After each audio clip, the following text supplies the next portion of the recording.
donde ustedes van a estar. Bueno, nosotros la bibliografía con la que trabajamos, ustedes saben que nosotros tenemos a la bioquímica Natalia Gallegos, que se encuentra trabajando en el Sanatorio de Española, y ella nos acerca los últimos, digamos, avances no, pero sino sí las últimas actualizaciones con las que se trabajan en el ámbito hospitalario, ya nuestra pata en la parte clínica, y empezamos a trabajar con la guía de capacitación para la gestión de residuos en establecimientos de atención de salud. Este lo pueden encontrar googleándolo. Inicialmente el año pasado, para los que estén recursando la materia, estaba en la página del gobierno, pero ahora ya no está ahí, está en otro lado, y deben haber modificado todo con el tema de COVID y las reglamentaciones nuevas, así que habrán reestructurado la página.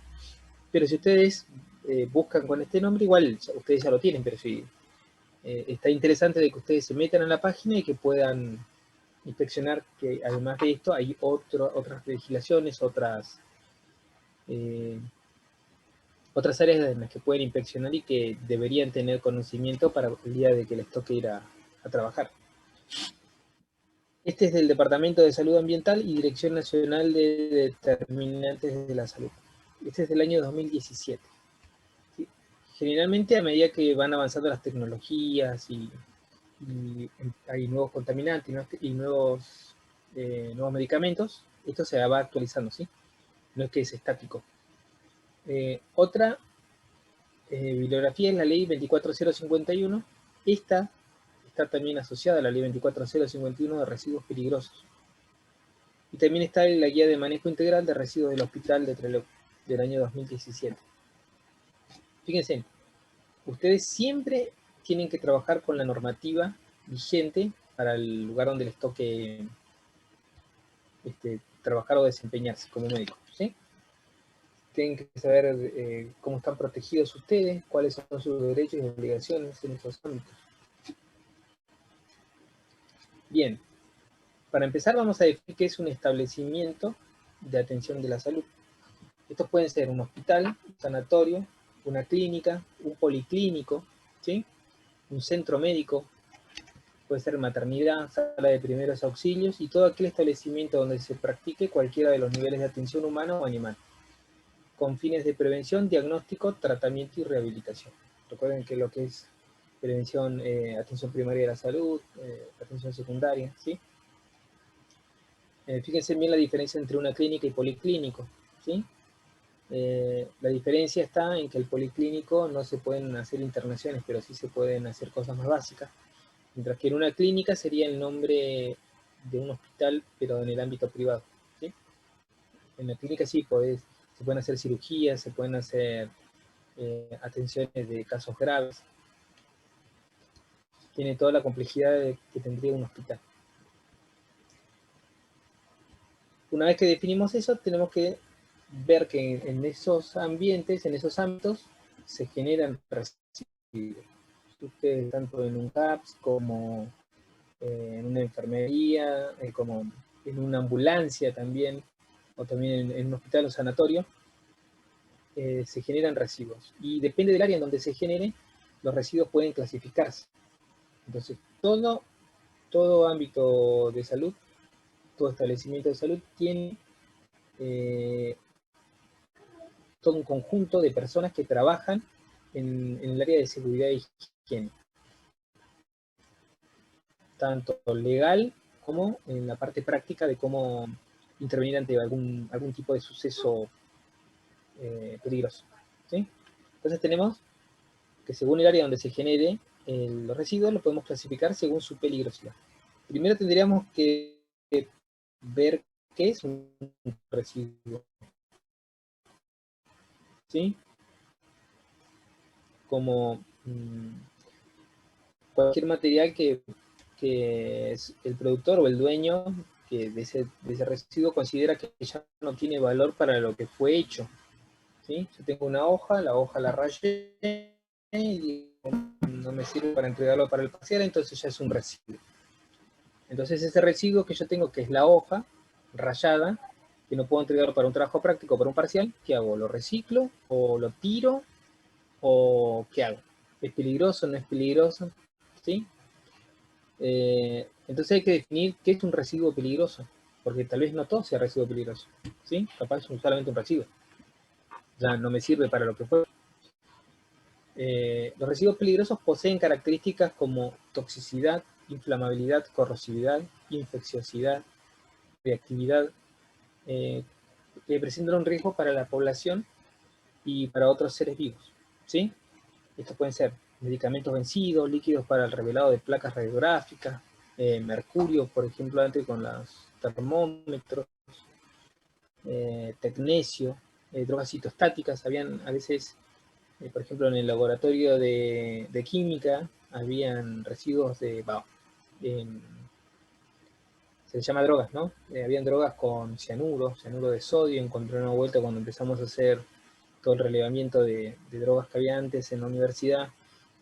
Habían cloruro de mercurio, que también se lo utilizaba para algunas técnicas, para farmacia, creo que se lo utilizaba bien. Me parece que ahí sí puede darnos un caso, pero ya no se utiliza más, ¿sí? O no sé si se seguirá utilizando en pequeñas proporciones, pero todo eso de la universidad se fue descartando.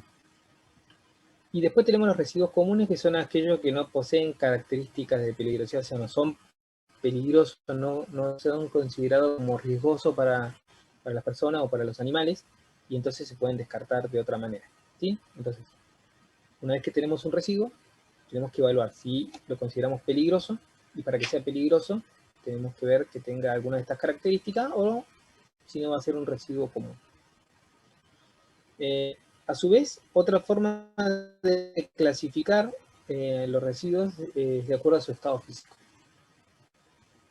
Podemos ver que si tenemos 3 estados físicos para los residuos, y uno es sólido, líquido o gaseoso, ¿sí? ¿Qué tipo de residuos sólidos podemos tener? Un montón. Sachet de suero vacío, gasas utilizadas, restos de alimentos, papel, cartón, metales. Fíjense que de acá está mezclado en esto, es bien general, porque hay, por ejemplo, un sachet de suero o gasas, y estos son de residuos comunes. Después tenemos residuos líquidos, como líquidos radiológicos, medicamentos, líquidos vencidos, fluidos corporales como orina, sangre, solventes, ¿sí? Estos de acá no es que se tiran a la pileta, sino que son primero pretratados, que eso ya lo vamos a ver. Y después tenemos residuos gaseosos, que eso se toca bajo campana. Bien, dentro de lo que son los residuos de establecimientos de atención de la salud, lo podemos clasificar entonces entre peligrosos y comunes, y dentro de peligrosos como biopatogénicos, químicos y radioactivos, ¿sí? Esos son peligrosos. Y después tenemos los comunes, que son asimilables a los domiciliarios, que es como los que nosotros tenemos en casa. Y acá tenemos algunos pictogramas que tenemos que conocer de qué se trata, ¿sí? Fíjense que el color es de color amarillo, y esto me está indicando prevención, ¿sí? Precaución. O sea, el rojo me está indicando otra cosa. Pero nosotros vamos a ver esto, donde se van a hacer seguramente las disposiciones finales, donde se encuentran estos tipos de materiales que me están diciendo, cuidado, ¿sí? Son como los colores del semáforo.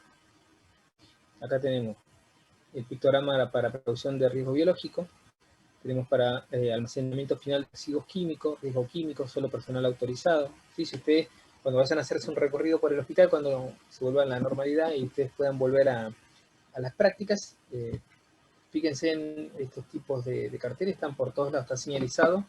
Recuerden que está todo normalizado por la ley 24051, tiene que estar todo bien señalizado.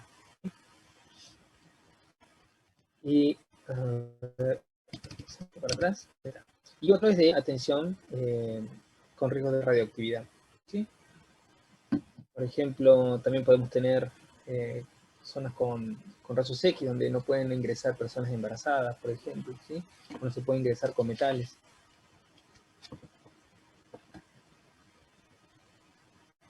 La mayoría seguramente tener habrán visto de estos cuando van a alguna guardia, cuando les toca algún hospital.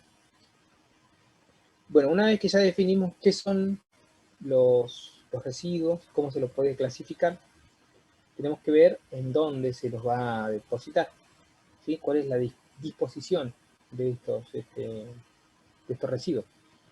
Y cuando uno trabaja en un ámbito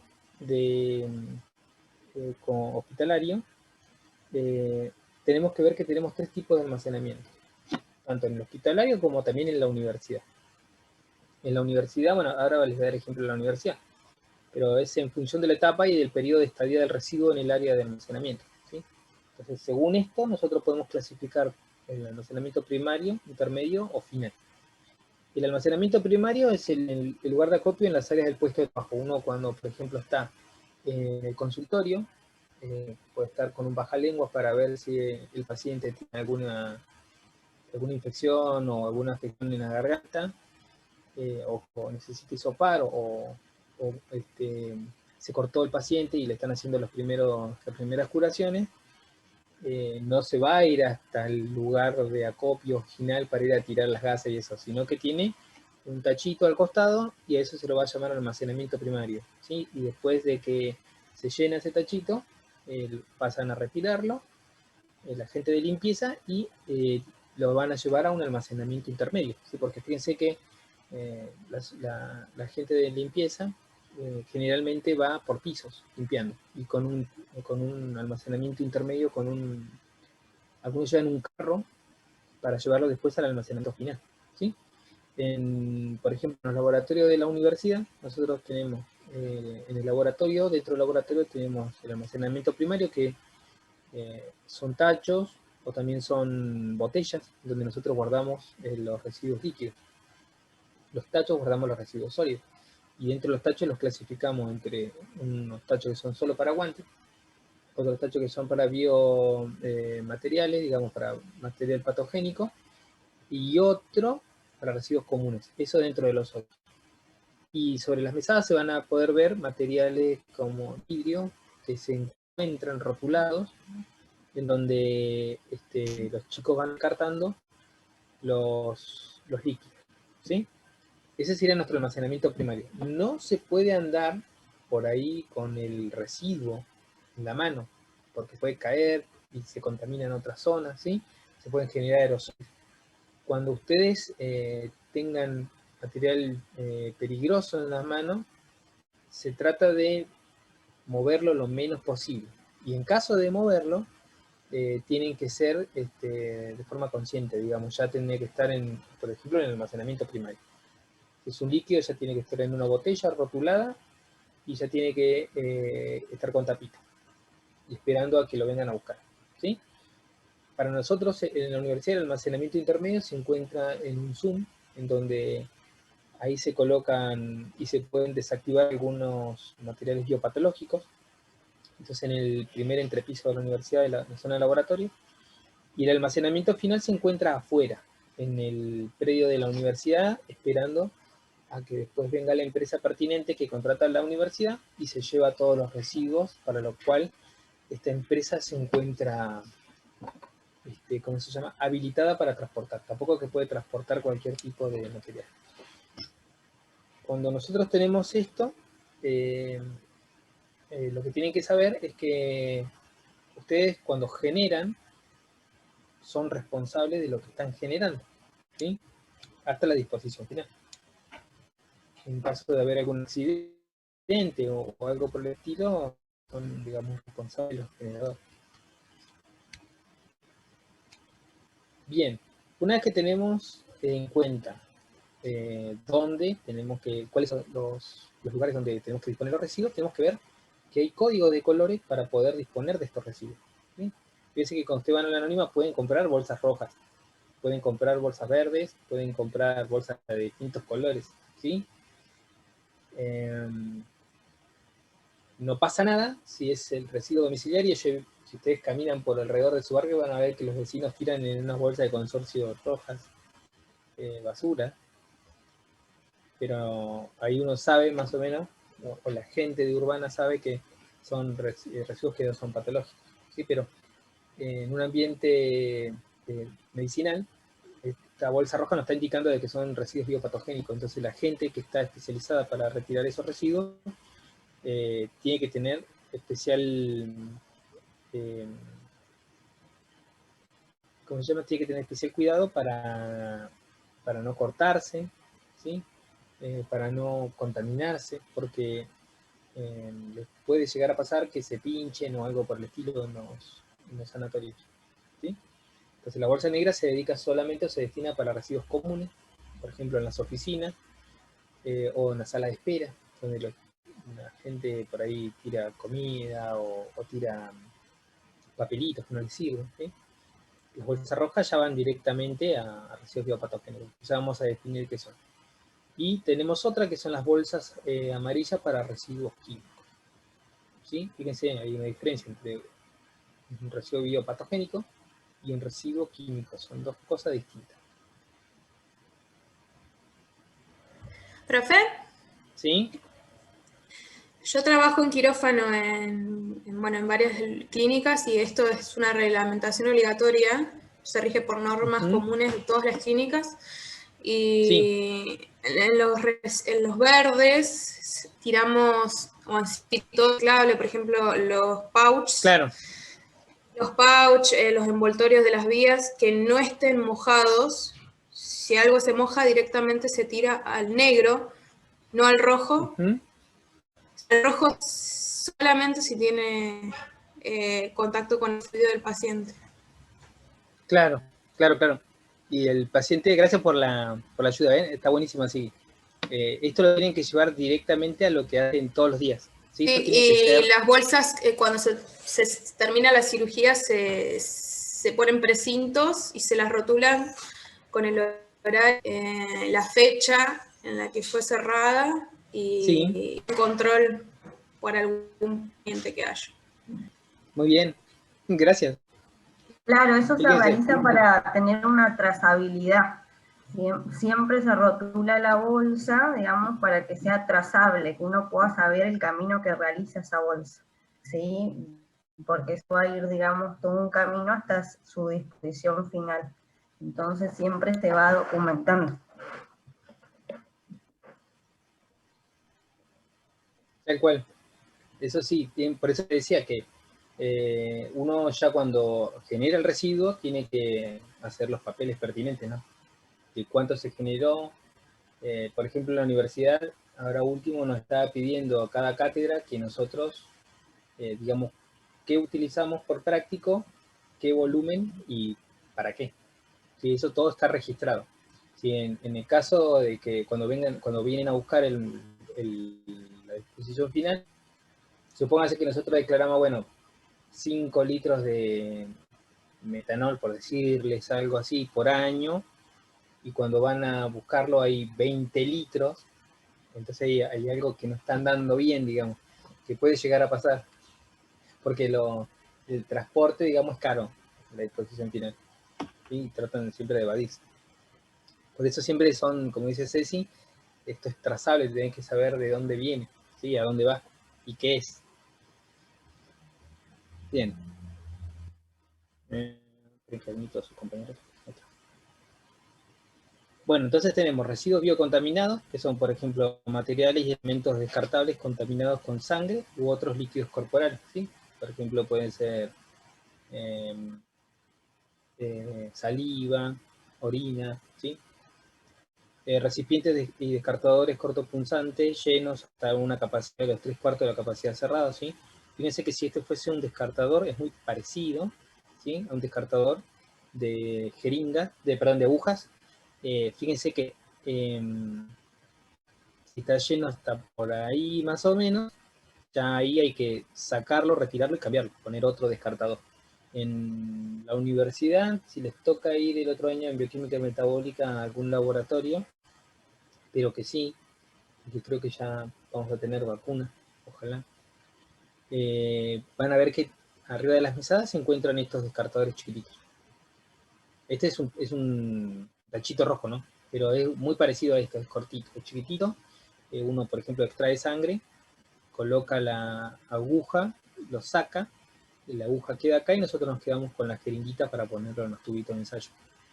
Y cuando se llena esto es sólido, ¿sí? Entonces ahí tiene una tapita de plástico en donde impide que la gente que lo vaya a trasladar se pinche. A mí me tocó vivir casi todo el tiempo en el hospital, no porque estuviera enfermo, sino porque mis papás trabajan, uno en el hospital y otro en Clínica del Valle, y entonces de chiquitito yo los acompañaba, y por ahí uno veía en los, justo ellos trabajan en zonas donde está el mantenimiento y está y en la parte de limpieza, y yo veía cómo ellos manejaban este tipo de residuos y dónde se hacía la disposición final. Antes del hospital tenía un incinerador, ahora no sé si estará funcionando, me parece que no, pero veía siempre cómo se hacía el tratamiento este, y antes se tiraban las agujas, está bien, en la bolsa roja, pero sobresalían las agujitas. Ahora eso está mucho más regulado, ¿sí? Antes era muy peligroso.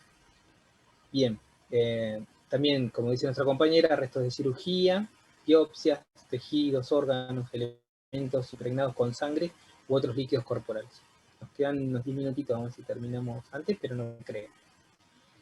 Bueno, también cultivos de laboratorio, inóculos, filtros, agentes biológicos. Esto lo van a entender un poquito mejor cuando vean microbiología el próximo año. Uno cuando trabaja en la detección de algún patógeno, se hacen cultivos microbiológicos, en donde se utiliza agar, por ejemplo, o también se puede utilizar caldo de cultivo, que es líquido. Y eso ya no puede ir a residuo común, digamos. Eso después se decontamina, que ya lo vamos a ver, y después se tiran las bolsitas rojas. Desechos provenientes de áreas de aislamiento de pacientes infectocontagiosos, restos de animales inoculados con organismos patógenos, ¿sí? Entonces, si cumplen con alguna de estas cosas, lo consideramos como riesgo biológico, ¿sí? Entonces son residuos biocontaminados y estos tienen que ir en bolsas rojas. Los residuos comunes son residuos desechos que ya nosotros no lo utilizamos más, y podemos tener, por ejemplo, pueden ser residuos de actividad administrativa, de cocina, de limpieza. Y las características de estos residuos son similares a los que tenemos en casa, ¿sí? Es decir, podemos tener papel, cartón, plástico, resto de comida, yerba, ¿sí? Esto no se los considera, chicos. Una cosa es la teoría y otra cosa es la práctica. Ustedes van a ver que, bueno, queda más cerca la bolsa roja y van a tirar la yerba ahí también. Pero no se hace. Sí, en caso de que ustedes vean esa irregularidad, llamen la atención porque van a ser los médicos. Y dicen, no, esto no se hace, ¿sí? Para eso están los residuos comunes. En la universidad, por más que nosotros tenemos todo señalizado y tenemos un cartel gigante arriba del tacho que dice guantes, pueden llegar a tirar los restos de un caramelo, ¿sí? Y donde está el residuo común, tiran los guantes. Y dice guante y nosotros le explicamos, pero igual como que le cuesta, no le entran las balas, ¿sí? Eso hay que recalcarlo siempre. Ustedes háganse el hábito. Si ustedes hacen el hábito y tienen buenas costumbres, el riesgo de tener algún accidente es mínimo. Y después tenemos, como dijo nuestra compañera, los residuos reciclables, y estos se depositan en bolsas verdes. Y acá tenemos envases de artículos de limpieza, Baxter de sueros, envases de clorhexiodina y alcohol, ¿sí? Esos que tenemos nosotros también en la casa, por ejemplo, los de etanol, que podemos reutilizarlos, ¿sí? Que no sean peligrosos, que no tengan algún residuo químico peligroso. No se desechan, botellas con tapita gaseosa, jeringas y guantes de látex en los reciclables. No se reciclan los guantes. Aunque cuando uno es alumno, por ahí, como no es peligroso, algunos lo dejan para un par de usadas. Ustedes tienen que usar el guante y tirar, ¿sí? En los residuos reciclables, Marce, quería hacer un comentario que sí. El Hospital Garrahan es el que se dedica de la recolección, digamos, y de los residuos reciclables de muchos hospitales del país. Vieron que junta a veces tapitas y eso, entonces sí. Una planta procesadora de los residuos, y hay muchos hospitales que les envían, digamos, estas bolsas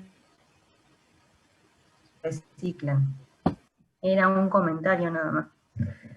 Buenísimo. También se lo mandan los chicos de la escuela claro, la escuela acá. Donde van mis hijas le juntaron tapitas. Y está buena su planta, está buenísima. Bien. Antes de tirarse, los residuos tienen que recibir un acondicionamiento también, no es que se tiran así nomás, a menos que sean residuos comunes. En el acondicionamiento pueden ser, cuando tenemos residuos comunes, puede ser que estén contaminados o no contaminados. Si no están contaminados, hay que ver si son candidatos para reciclaje o para disposición final, ¿sí? Recuerden que en la disposición final van en bolsas negras y están colocados en recipientes rígidos, ¿sí? Y si están contaminados, se depositan con el grupo de residuos de la sustancia que lo contamina. Hay que tener, esto está buenísimo este recuadro, porque hay que tener en cuenta que los residuos orgánicos, al irse descomponiendo, producen olores y eliminan un líquido llamado lixiviado, ¿sí? Que son lo que queda debajo de las bolsas de residuos de materia orgánica, que largan ese olor feo. Por ahí nos ha pasado que, supónganse que nos toque un laboratorio un viernes y tenemos que trabajar con tejido orgánico, por ejemplo hígado o corazón que traemos de la carnicería.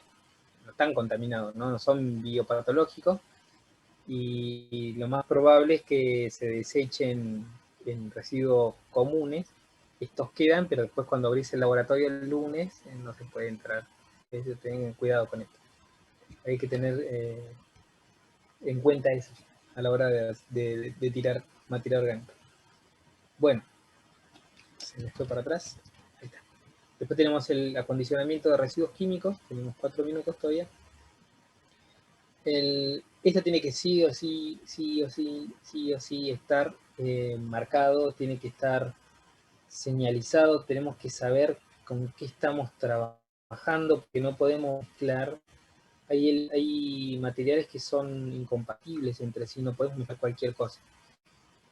En la universidad, en los últimos años hicimos una limpieza hasta el año pasado, donde no teníamos frascos que venían de años atrás, desde muchos años atrás, desde que nuestros profesores eran alumnos, y que perdieron el rótulo de los frascos. Entonces, como de algunos ya venían sin rótulos, porque eran donaciones del ejército, de hospitales, y entonces como, claro, antes no estaba legislado todo esto que estamos hablando ahora, eran bien recibidos en la universidad y se utilizaban para práctica. Resulta que después no teníamos ni idea, nosotros los bisnietos de aquellos, de qué era, y entonces tuvimos que empezar un proceso de selección para saber qué era, para poder rotularlos y para poder descartarlos, ¿sí? Cada vez que se genera algo tiene que sí o sí estar marcado. Entonces, si la sustancia está conocida, tenemos que clasificarlo como sólido o líquido y semilíquido. Si es líquido y semilíquido, tienen que ir, como les dije antes, a bidón o botella, que tiene que estar rotulado, con tapas que eviten la fuga, ¿sí? No se mezclan sustancias incompatibles. Tiene que estar protegido del calor y no más de 20 litros. ¿Por qué? Porque después hay que llevar, 20 litros son 20 kilos, ¿sí? Y si se te van más de 20 kilos, se puede hacer incontenible si se rompe algo de eso. Generalmente nosotros lo almacenamos en botellitas, o si no, en bidones de 5 litros, no más que eso, en la universidad, ¿sí? Si es sólido, hay que ver si este sólido es volátil o no volátil. Si es volátil, lo que se tiene que hacer es tener en cuenta de colocar una bolsita para que no genere aerosoles, no se disperse por el aire y produzca irritabilidad o algún efecto sobre el tracto respiratorio. Y bueno, después se colocan en bolsas amarillas. Y esto es todo siempre en recipientes líquidos para evitar que, por ejemplo, si se lixivia en la bolsa, pasa el líquido, que no llegue al suelo a contaminar otras partes. En cuanto a los residuos biopatogénicos, hay que también clasificarlo como sólidos, o líquidos y semilíquidos. Si son líquidos, semilíquidos, siempre tienen que estar en recipiente rígido, tiene que ser incinerable, tiene que estar rotulado, una base tiene que ser segura y de cierre hermético. Ahora, y los sólidos tenemos que ver que si hay cortopunzantes, vamos a ver en la siguiente diapo, y acá vamos a tener que ponerlos en recipientes de bolsas rojas, opacas, ¿sí? Estos que están acá, que son biopatológicos, tienen una opción de pretratamiento por autoclave o desinfección con hipoclorito, ¿sí? A ver, nos queda menos de un minuto. Vamos a tener que corto y se vuelven a conectar ya. Se cortó. En las bolsas rojas, sino que se le hace un tratamiento previo como para desactivar un poco lo que es no hacerlo tan peligroso el residuo, ¿sí? Una es autoclavarlo, por ejemplo, los medios de cultivos, ¿sí? Cuando uno utiliza el autoclave, en la universidad hay un autoclave, se lo lleva a altas temperaturas y presión, y alta presión entonces destruye a los patógenos, ¿sí? Que se encuentran ahí. En el residuo que yo estoy autoclavando, por ejemplo, caldos de cultivo, pueden ser, por ejemplo, restos de tejido, ¿sí? También tenemos desinfección con hipoclorito.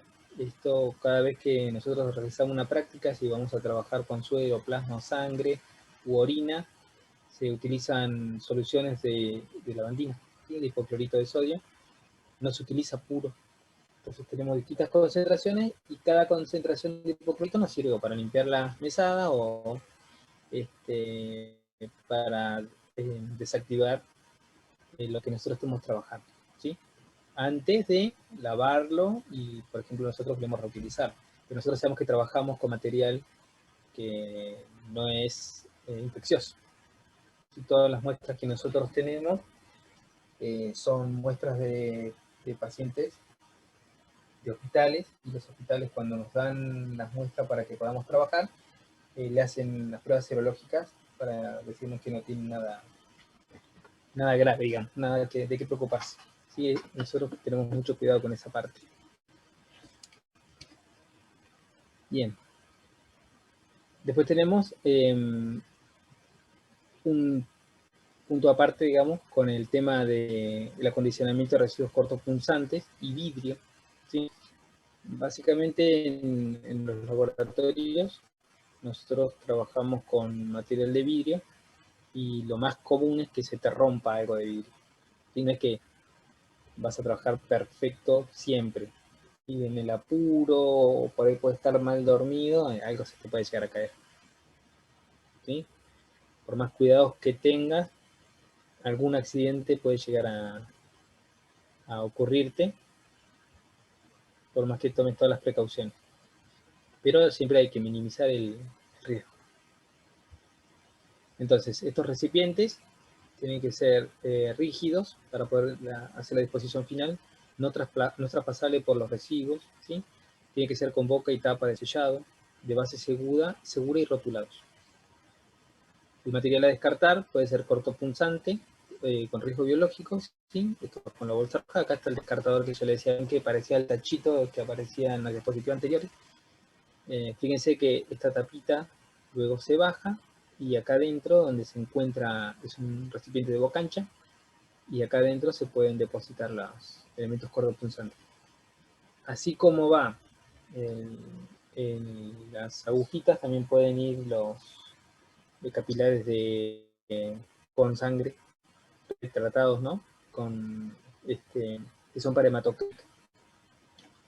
También tenemos vidrios, y los vidrios pueden ir, según lo que tengan, bolsas rojas, amarillas o bolsas negras, ¿sí? Depende con lo que estuvo en contacto el material, ¿sí? No podemos tirar, si por ejemplo se nos rompió un tubo con suero, y se nos rompió y un tubito, no podemos tirarlo al tachito con el resto de las cosas comunes, sino que va en el tachito de la bolsa roja, pero en un material resistente, para que para la persona que se encuentra haciendo la limpieza o que vaya a retirar los residuos, no se corte o no se infecte con alguna enfermedad, ¿sí? Bueno, fíjense que este material es aprobado por el ANMAT y es apilable y es de una sola pieza, ¿sí? El tamaño es adecuado para la institución, ¿sí? Es un tachito chiquitito y no ocupa espacio casi.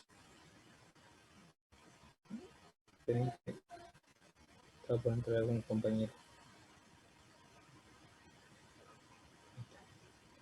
Bueno, acá tenemos algunos ejemplos de separación de residuos en bolsas verdes. Sí, lo que les veníamos diciendo en las diapositivas anteriores. Fíjense que no se desechan en la bolsa verde botellas, ni tapitas de gaseosas, jeringas, ¿sí? Perfum y guantes de látex.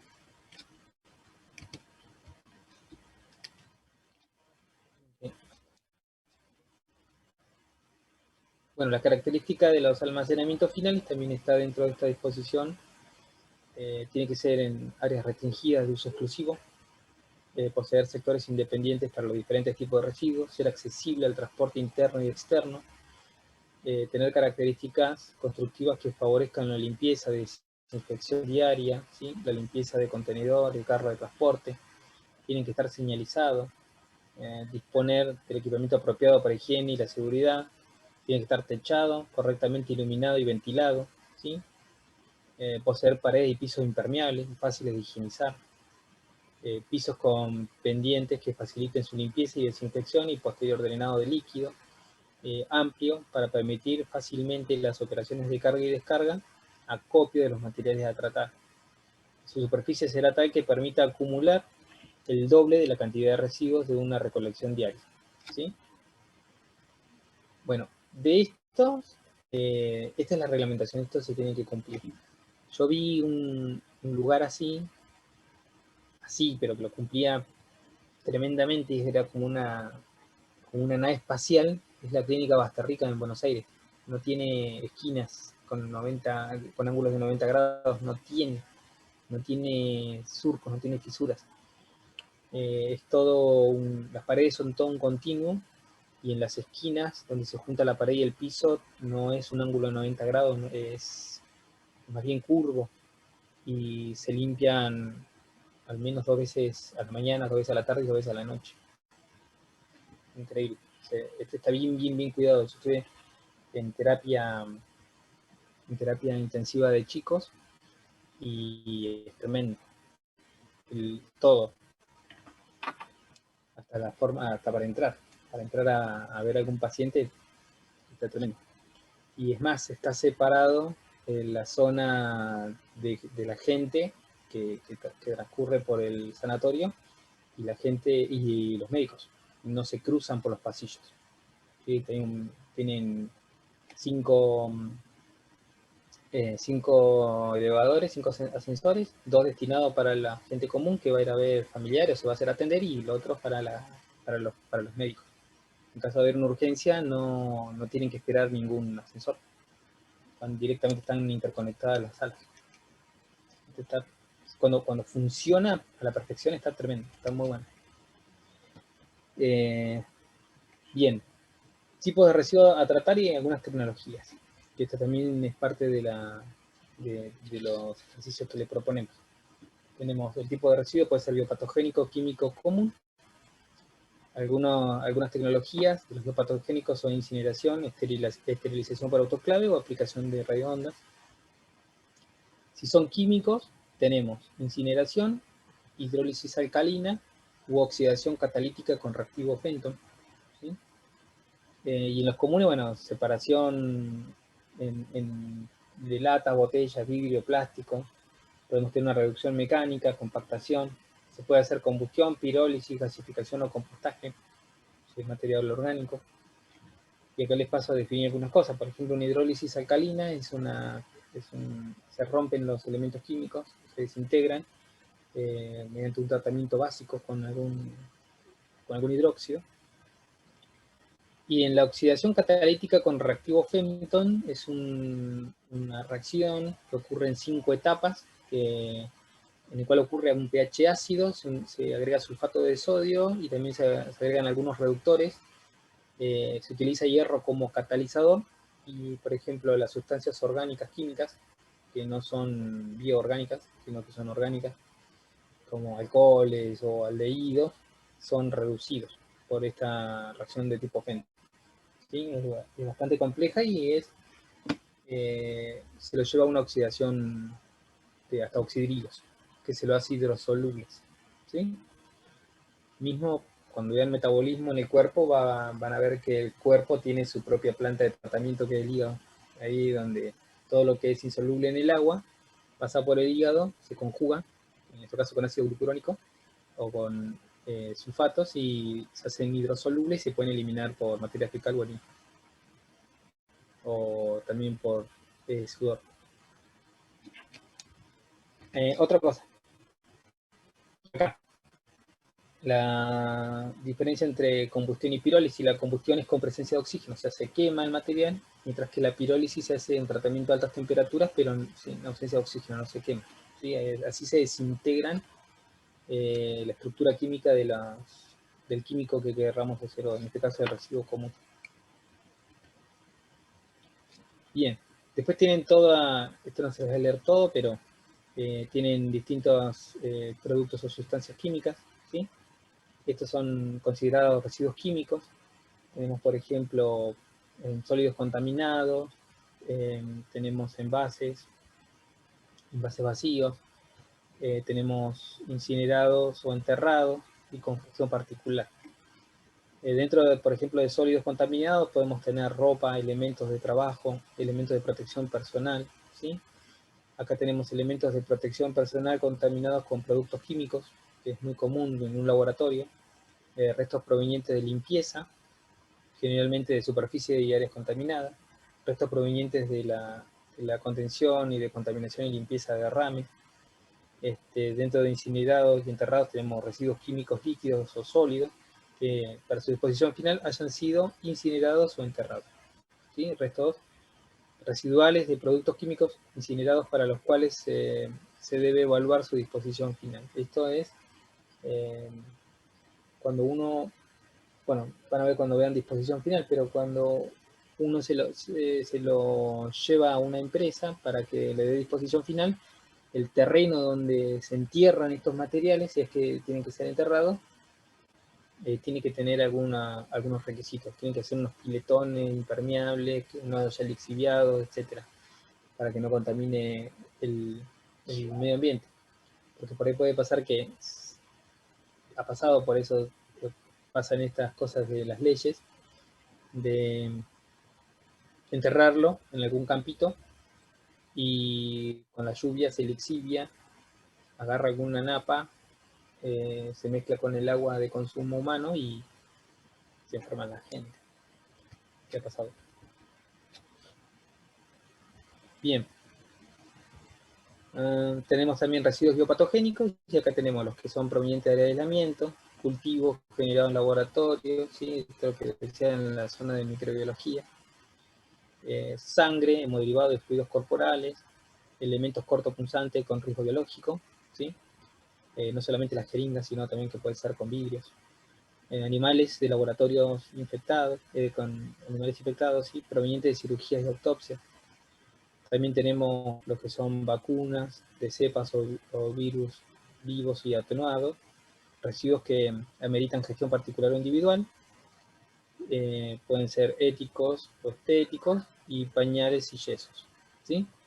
Dice acá, porque está dentro de los ejercicios del capítulo 5, del ejercicio 5, perdón, solo los pañales contaminados con sangre o con parásitos visibles, y solo la parte de los yesos contaminados visiblemente con fluidos se tratan como residuos biopatogénicos, dado que actualmente es aceptado que los restos de yeso y los pañales descartables de pacientes sin confirmación de infecciosidad pueden deshacerse en bolsa negra como residuos comunes, dado que no se comportan riesgo de transmitir enfermedad, no comportan riesgo de transmitir enfermedad, ¿sí?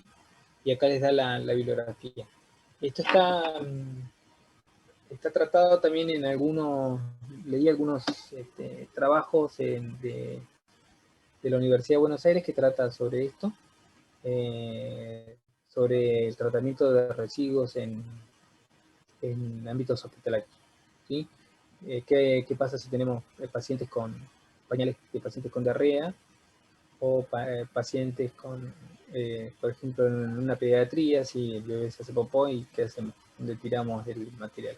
¿Sí?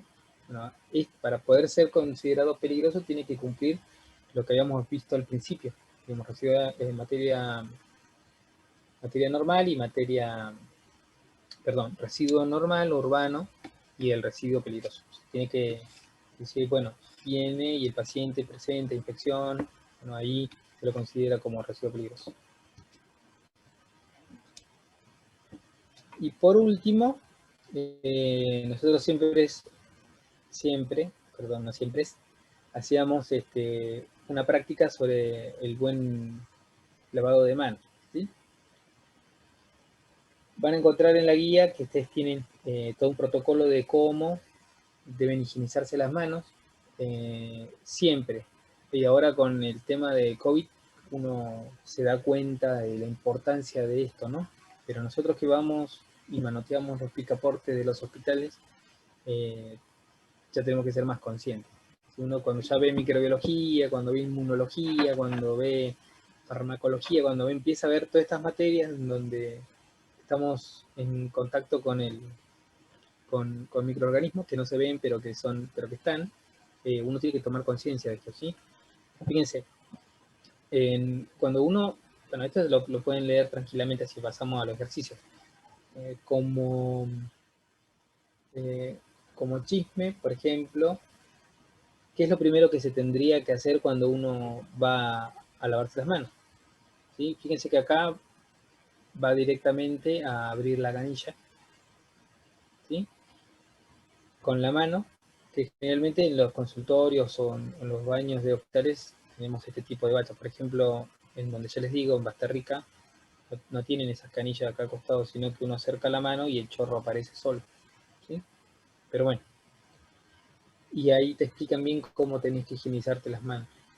Tenés un recipiente en donde tenés un desinfectante potente y te dicen cómo tenés que lavarte las manos, ¿sí? Generalmente lo que hay que hacer antes de abrir la canilla es cortar un poquito de papel. Entonces, cortas un trocito de papel, 2 trocitos de papel, abrís la canilla, dejas que corra un poco el agua, te empezás a pasar el desinfectante por la mano, como dicen acá las imágenes y las referencias. Y una vez que te enjuagas, agarrás el otro trocito de papel, te seca la mano y con ese papel lo que haces es lavarte la mano. Podés cortar 2 papelitos de papel o podés cortar uno. Por ahí yo prefiero cortar 2. Aunque después te lo lavas con el desinfectante, pero bueno, no está de más. Pero eso sí, no se olviden, después de cerrar la canilla, si vos cerraste la canilla como la abriste, todo lo que hiciste anteriormente ya no tiene sentido, porque te volviste a contaminar con esto. Bien, bueno, ahora empezamos con las actividades. No sé si querés vos pasar la parte de o querés que te lo pase yo. Dale, sí, si querés compartirlo. Lo comparto yo, digo. Dale, ahí para que te habilito para que puedas compartir. Después se hace hábito el tema de la limpieza. Y más cuando tenés que ver a familiares o algo en las guardias que no querés que se enfermen por tu culpa. Ahí va. Ahí está.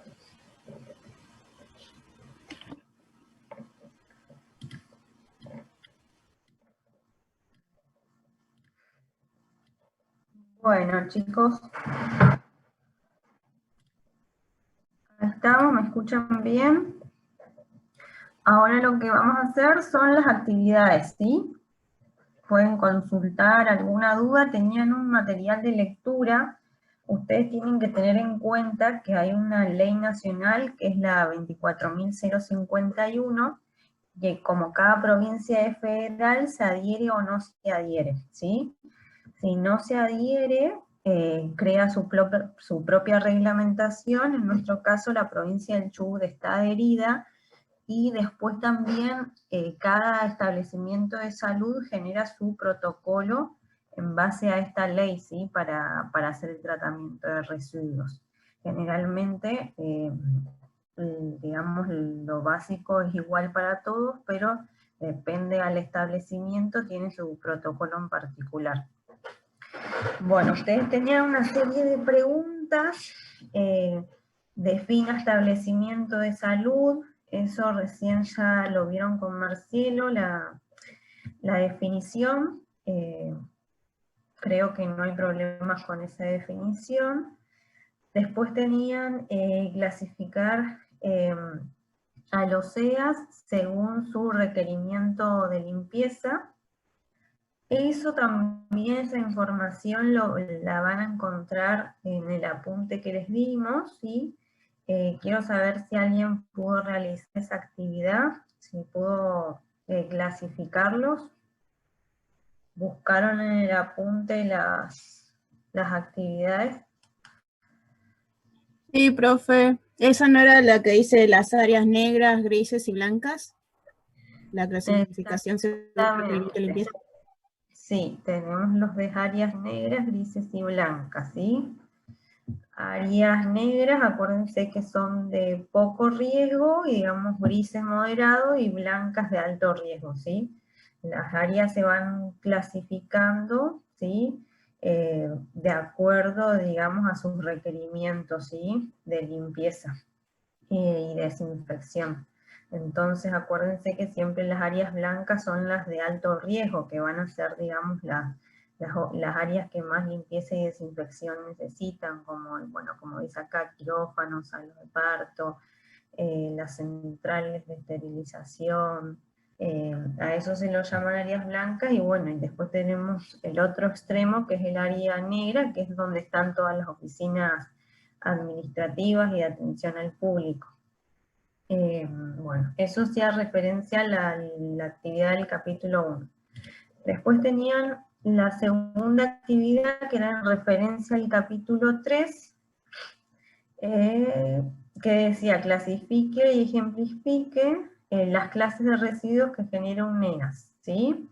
Y esta actividad era la actividad que les planteaba el capítulo 5. Acá, esto, ¿sí? Bueno, ahora vamos a empezar. Bueno, papel de oficina. Ustedes vamos a ir diciendo así todos nos queda lo mismo. ¿Qué tipo de residuo es? ¿Común? Común, sí. Toalla de papel.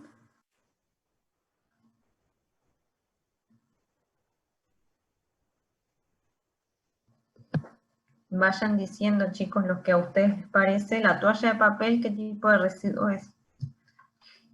Común si no está, si no fue, si no estuvo en contacto con ningún fluido corporal. Claro. El bajalenguas. Biopatogénico. Claro, el bajalenguas ahí, digamos, tenemos dos. Puede ser común, si es algo que nunca se utilizó, por ejemplo, que saqué un bajalenguas y otro se me cayó al piso para ser utilizado, o generalmente tienen contacto, digamos, con la saliva, entonces ahí ya son biopatogénicos, ¿sí?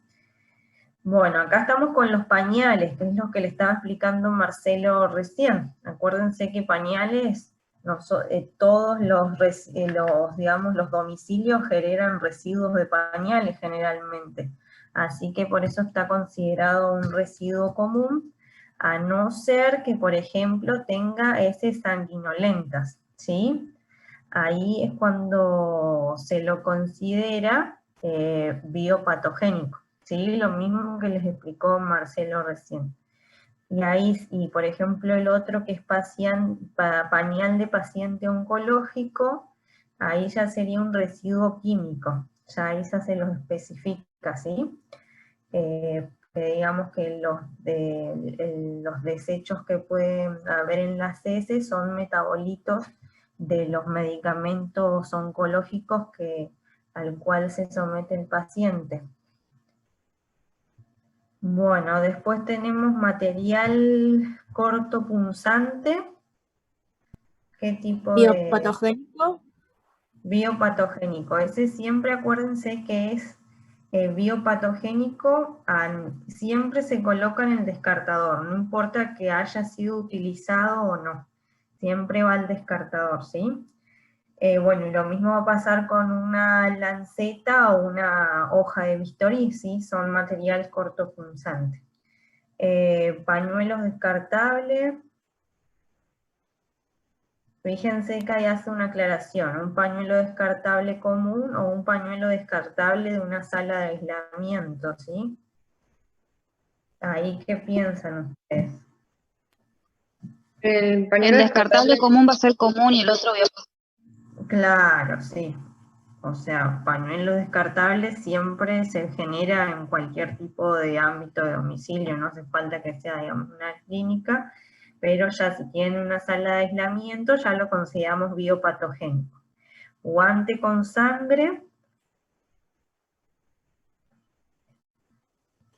también, a ver, guante con sangre que es biopatogénico. Lo mismo pasa que el yeso manchado con sangre, acuérdense que todo lo que está manchado con un fluido biológico es biopatogénico. Si ustedes ya ven algo que tiene sangre, ven el pañal que tiene sangre, el yeso que tiene sangre, el guante que tiene sangre, ya listo, eso se va a la bolsa roja, ¿sí? Después tienen sachet de suero. Eso, sachet de suero, ahí se refiere si hay algún sachet de suero que se pueda hacer alguna diferencia, que por ejemplo cuando ya no lo utilizan más, que viene a ser un plástico, o también hay veces que el sachet de suero se vence, ¿sí? Ahí ya vendría a ser un residuo químico, es se considera como un medicamento que se venció, ¿sí? Pero si es el sachet claro, si no sució, está bien, como están aclarando ahí en el chat. Ahí ya, si es con resto de sangre, acuérdense, restos de sangre biopatogénico, sachet colector de drenaje, ahí se supone que también hay que hacer la aclaración si es usado o no. Y bueno, ya ahí nos vamos a los vidrios. Eso lo vieron también con Marcelo en el PowerPoint. Acuérdense si era vidrio sano, vidrio roto, y bueno, ¿y qué pasaba? ¿Sí? Eso está en el PowerPoint. A ver acá, venda, ya saben si es con sangre, biopatogénico. Bueno, y si son ácidos o drogas citotóxicas o algo que ustedes vean que tiene algún producto químico, ya es químico y va a las bolsas amarillas, ¿sí? Generalmente en los EAS no van a haber bolsas químicas, van a ver la roja, la negra y la verde, ¿sí? Pero por ahí hay veces que en los laboratorios de la universidad y eso hay veces que sí. En el laboratorio que ustedes van a trabajar, que es ya lo van a conocer, generalmente va a haber también una bolsa negra y una bolsa roja, ¿sí? Y descartadores, como Marce ya les explicó en las mesadas, y van a tener los carteles de riesgos biológicos, y eso lo van a ver cuando vayan a la universidad, presten atención que van a estar. Bueno, eso era con respecto a la actividad 5. Después la otra decía cuáles son los riesgos asociados a la gestión de residuos de UNEA, que eso lo vieron con el profe recién en lo que eran los pictogramas. ¿Se acuerdan cuando ustedes vieron los diferentes pictogramas? ¿Sí? Tenían diferentes tipos de riesgos. Bueno, lo que tienen que hacer ahí en esa pregunta para desarrollarla es definir bien qué especifica cada tipo de riesgo, qué es un riesgo biológico, qué es un riesgo radioactivo y qué es un riesgo químico, ¿sí? Y a quién afecta. Eso iría en esa pregunta para que después ustedes puedan leer el material y contestarlo. Después tenemos, bueno, aquí llamamos almacenamiento primario. También se vio la definición en PowerPoint, cómo se identifican las bolsas para residuos sólidos. También es importante, acuérdense de los colores de las bolsas y de los tipos de residuos, que son los descartadores y cómo se utilizan, y por último, de tecnologías de tratamiento. ¿Hay alguien que pudo definir una tecnología de tratamiento de las que habíamos visto? Que eran, ahí les muestro, estamos en estas. ¿Alguno que tiene algo para contar de alguna tecnología de tratamiento?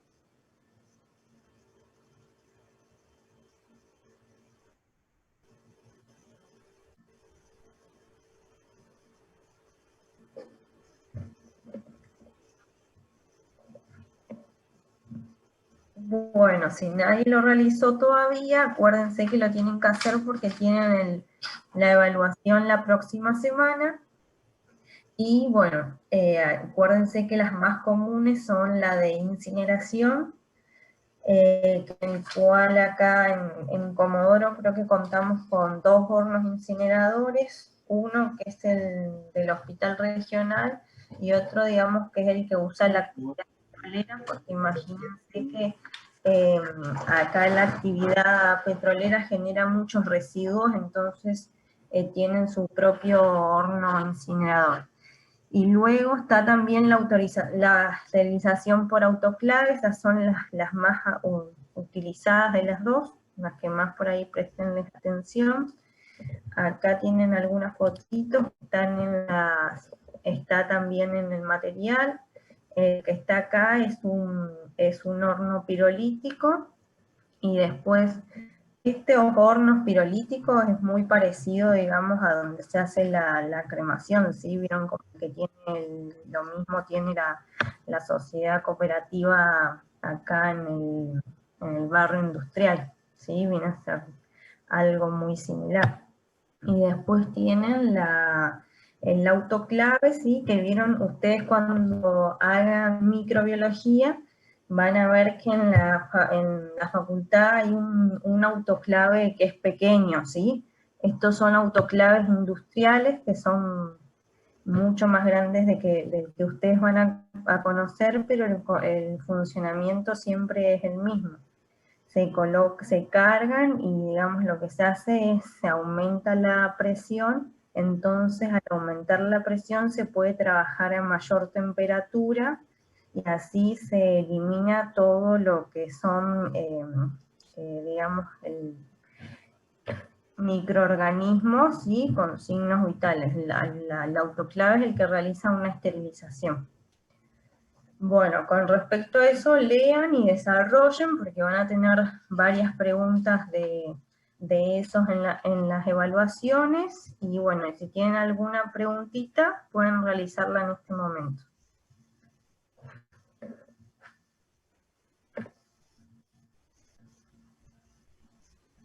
Y si no tienen ninguna pregunta, bueno, ya recuerden que mañana tienen la evaluación de espectrofotometría, y que esto recién se va a evaluar el viernes que viene.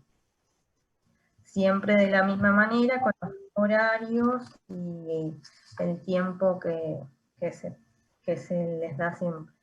Sí, que consulta de espectrofotometría.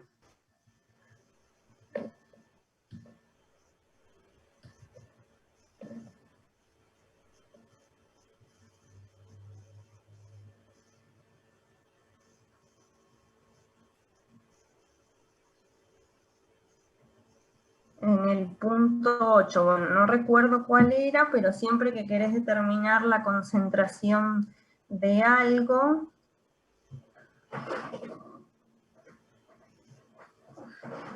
la función en ese punto tiene ordenada. Bueno, si tiene ordenada, lo único que te está diciendo es que no cumple con la ley de Lambert y Beer, nada más, pero vos podés determinar la concentración igual. La concentración, acordate que siempre las concentraciones estaban en el eje X, por lo tanto, de esa ecuación vos lo que tenés que despejar es X, ¿sí? Porque Y seguramente es tu dato. Acordate que Y siempre es el eje de las absorbancias, Entonces lo que tenés que despejar es igual, hacer el mismo despeje, nada más que vas a tener que, antes solamente pasabas algo, digamos, que está dividiendo y ahora vas a tener que pasar también algo restando, digamos, es nada más matemática, pero igual podés realizar, solamente que no cumple con la ley de Lambert y Beer. Si estaba así, yo realmente no me acuerdo del problema, pero si no, siempre lo que tenés que hacer es que pase, ¿sí?, por la ordenada al origen, que eso se hace cuando se realiza el gráfico. Tienen una opción para que pase por la ordenada al origen, y si les da una buena regresión, quiere decir que cumple con la ley de Lambert.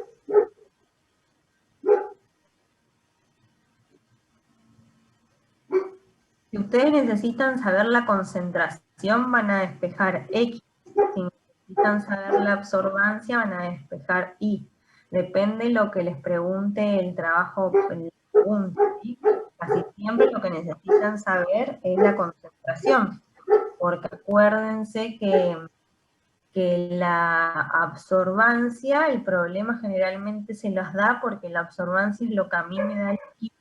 Lo que yo desconozco es la concentración. A mí el equipo, el número que me da es de absorbancia. Y yo de ahí, con esa curva, tengo que saber, puedo hacer una estimación de cuál es mi concentración. En caso de que no esté en la ordenada al origen, sí, es lo mismo. Nada más que tienen que pasar, está algo multiplicado, lo pasan para el otro lado dividiendo. Siempre da la absorbancia como dato, porque eso es lo que a ustedes les da el equipo, chicos. Ese es el dato que les da el equipo. El equipo, el espectrofotómetro, les dice la absorbancia, y ustedes tienen que hacer esa conversión a concentración. Siempre pasa eso. Hay equipos automatizados que ya tienen, digamos, un software que tiene la curva y directamente les tira la concentración, pero si esto no pasa, como los equipos que tenemos en la universidad o algunos hospitales de bajos recursos, ustedes les va a dar la absorbancia y ustedes tienen que hacer la conversión a concentración. Bueno, ya nos queda poquito tiempo. ¿Tienen alguna otra? Habían preguntado sobre eso lo hacemos rápido. Sí van a haber gráficos para analizar, chicos. Así que sepan bien distinguir entre una curva de calibración y un espectro de absorción. Eso sí es muy importante para nosotros, ¿sí?